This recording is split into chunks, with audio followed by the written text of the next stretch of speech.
And American politics also, particularly from the congressional point of view and indeed from former President Trump's point of view, are being influenced by what's going on in Ukraine.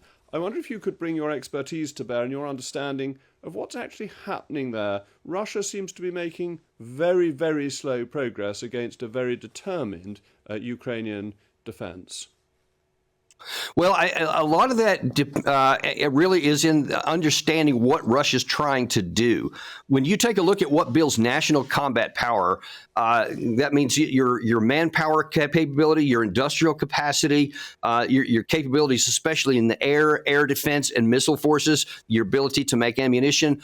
All of those things overwhelmingly favor Russia, and they continue to do so. They continue to increase in Russia's favor and decrease in Ukraine's fight. What Russia is trying to do right now is methodically, all along this 600-kilometer or 600-mile front, is to destroy the Ukrainian army. So they're not trying to make what they call big arrow movements here and there. They're trying to grind down the manpower so that at some point the forces just break. And then Russia has, according to recent reports, about 120,000 troops that have been training outside of combat, basically a strategic reserve that can be used to exploit any breakthrough. So I am actually concerned that the Ukrainian army may break at some point this summer, and not that there's a perpetual stalemate here, because Russia's trying to destroy their army and cause casualties, not trying to break through yet. Well, there are two things that follow through from that. The first is the support coming from the US, which is blocked in Congress at the moment, seems to have a lot of support from Democrats and independents, according to polling, but splits Republicans. Do you think this aid will get through? And following on from that, what about the Trump peace plan? Do you think that is realistic? Yeah.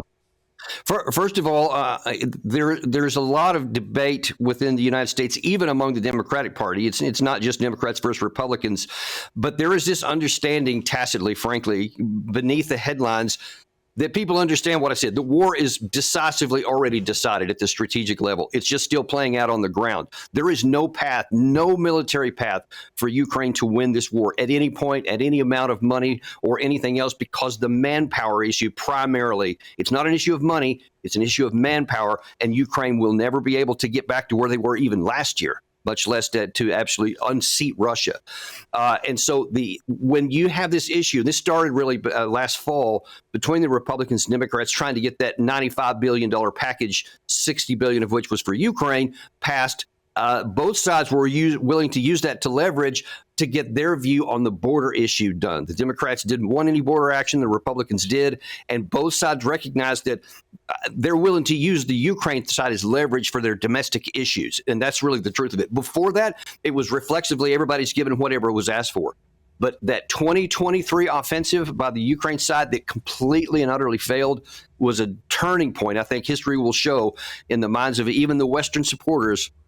They recognized that if that failed, there was going to be no future hope for that. And Russia has only been growing in strength. So they're willing to use that in the U.S. political as leverage to get their domestic issues. I think that probably at some point some amount of money will be given, but it'll only come with big strings. And even that's no guarantee.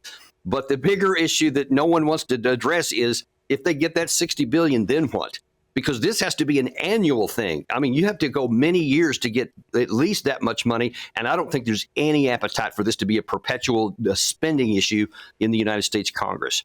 To Trump's point there, Trump doesn't have at least he hasn't stated any details of what his plan is, but it sounds like, and from some of his advisors that I've talked to, it seems to be basically that he's going to say, hey, something close to what the Istanbul 2022 plan was, where they just have a negotiated settlement on the best terms that they can get, because Trump apparently does recognize that the war can't be won militarily. So he wants to get it off the table and to get Ukraine as much land as they can and as much freedom as they can going forward, which is not what anybody in Kiev wants to hear. But my understanding is that's where his head's at.